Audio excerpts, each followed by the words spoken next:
Thomas Alva Edison बहिरा होता, पण त्याच्या आईची प्रचंड इच्छा होती की माझ्या मुलानं शिकावं.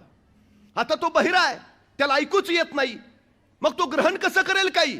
पण आईची प्रचंड इच्छा की माझ्या मुलानं शिकावं, आणि तिनं स्वतःच्या बहिऱ्या मुलाला शाळेत पाठवलं. एडिसन आठवडाभर शाळेत जात राहिला. आठवडाभरानंतर एडिसन शाळा सुटल्यानंतर घरी आला आणि आईनं विचारलं, एडिसन कसा होता आजचा दिवस. आणि एडिसन म्हटला खूप छान. आणि एडिसननं एक पत्र बाहेर काढलं, आईच्या हातावर दिलं आणि आईला म्हणाला, आमच्या टीचरनी तुझ्यासाठी दिलंय. एडिसनच्या आईनं ते पत्र हातात घेतलं, फोडलं, वाचायला सुरुवात केली. एडिसनच्या शाळेतल्या टीचरनी लिहिलं होतं की तुमचा मुलगा शिकण्याच्या पात्रतेचा नाही, जगातला कुठलाच शिक्षक त्याला शिकवू शकत नाही. कृपा करून उद्यापासून त्याला आमच्या शाळेत पाठवू नका, त्याला कुणीच शिकवू शकत नाही. हे पत्र वाचलं आणि त्या आईच्या डोळ्यातनं घळघळ घळघळ पाणी उखळायला सुरुवात झाली.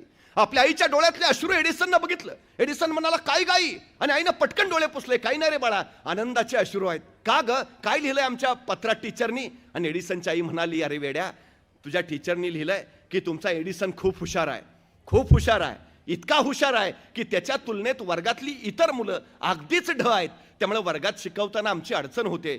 तुमच्या एडिसनला काही दिवस शाळेत पाठवू नका, म्हणजे इतर विद्यार्थ्यांना शिकवून आम्ही हुशार करतो, आणि मग ती एडिसन इतकी हुशार झाली ना की मग तुम्हाला कळवतो, मग तुमच्या एडिसनला शाळेत पाठवा. एडिसन म्हटला, खरंच मी इतका हुशार आहे. हो ना, माझं बाळ आहेच हुशार. मग आई आता शाळा, आता नाही जायचं शाळेत, आता घरीच शिकूया. आईनं आपल्या बहिऱ्या पोराला सांगितलं की तू हुशार आहेस. आईच्या त्या प्रेरणाबळावर ते पोर शिकत राहिलं. आईनं त्याला फक्त एकच गोष्ट सांगितली, बाळा, ज्ञान मिळवायचं आहे ना, एक गुण फक्त स्वतःत रुजव, ज्याचं नाव आहे जिज्ञासा. प्रश्न विचारत राहा फक्त.